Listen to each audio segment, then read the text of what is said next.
In this video, I will show you how to change your TikTok account region. Let me show you how. First thing first, open up your TikTok app. Go ahead and click on Profile. Go ahead and click on this three slider. Click on Setting and Privacy.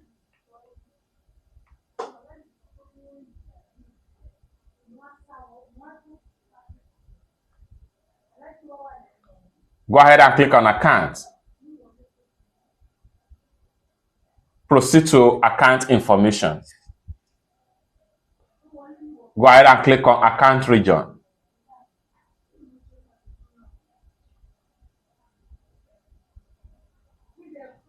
So go ahead and select the region you want to switch into. For instance, if I want to switch to Western Sahara,